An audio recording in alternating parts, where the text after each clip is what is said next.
கன்னியாகுமரி மாவட்டம் அருமனை அருகே இடைக்கோடு பகுதியில் அரசு தொடக்கப்பள்ளியில் பயின்று வரும் தனது குழந்தையை பார்க்க அனுமதிக்காத ஆத்திரத்தில் பெண் ஒருவர் தலைமை ஆசிரியரின் கன்னத்தில் அறைந்த வீடியோ காட்சிகள் வெளியாகியுள்ளன. இதுகுறித்தான கூடுதல் விவரங்களோடு இணைகிறார் நமது செய்தியாளர் சதாம். வணக்கம் சதாம், மேலும் வணக்கம். அதாவது கன்னியாகுமரி மாவட்டத்தில் அரசு பள்ளி தலைமை ஆசிரியர் கன்னத்தில் இறந்த இளம்பெண் தொடர்பான காட்சிகள் தற்போது வெளியாகி உள்ளது. இந்த சம்பவம் குறித்து தற்போது போலீசார் விசாரணை நடத்தி வருகின்றனர்.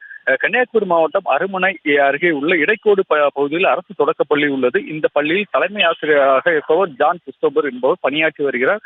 சம்பவத்தன்று கடந்த வாரம் வியாழக்கிழமை இந்த பள்ளியில் ஒரு இளம்பெண் தனது குழந்தை இந்த பள்ளியில் படிக்கிறது என்றும் குழந்தையை பார்க்க வேண்டும் என்றும் தலைமை ஆசிரியர் பார்க்க வேண்டும் என கூறி பள்ளிக்கு வந்து தலைமை ஆசிரியரிடம் கூறியுள்ளார். அப்போது அந்த குழந்தையின் தந்தை அந்த குழந்தையை பள்ளியில் கொண்டு சேர்த்த போது எனது குழந்தை யார் வந்து பார்க்க வந்தாலும் அனுமதிக்க வேண்டாம் என கூறியதாக தெரிகிறது.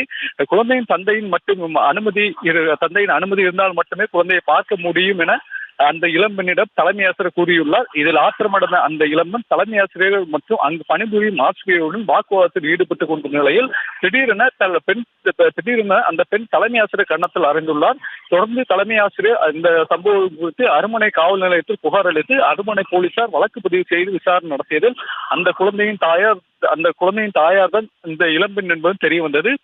இந்த பெண் கணவருடன் கருத்து வேறுபாடு காரணமாக தனியாக வாழ்ந்து வருவதும் இவர்களுக்கு 3 குழந்தைகள் உள்ளதில் 2 குழந்தைகள் தந்தையுடனும் 1 குழந்தை தாயாருடன் வாழ்ந்து வருவதும் தெரிய வந்தது.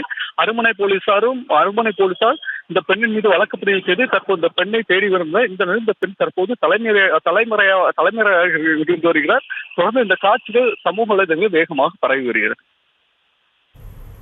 விவரங்களுக்கு நன்றி சதாம்.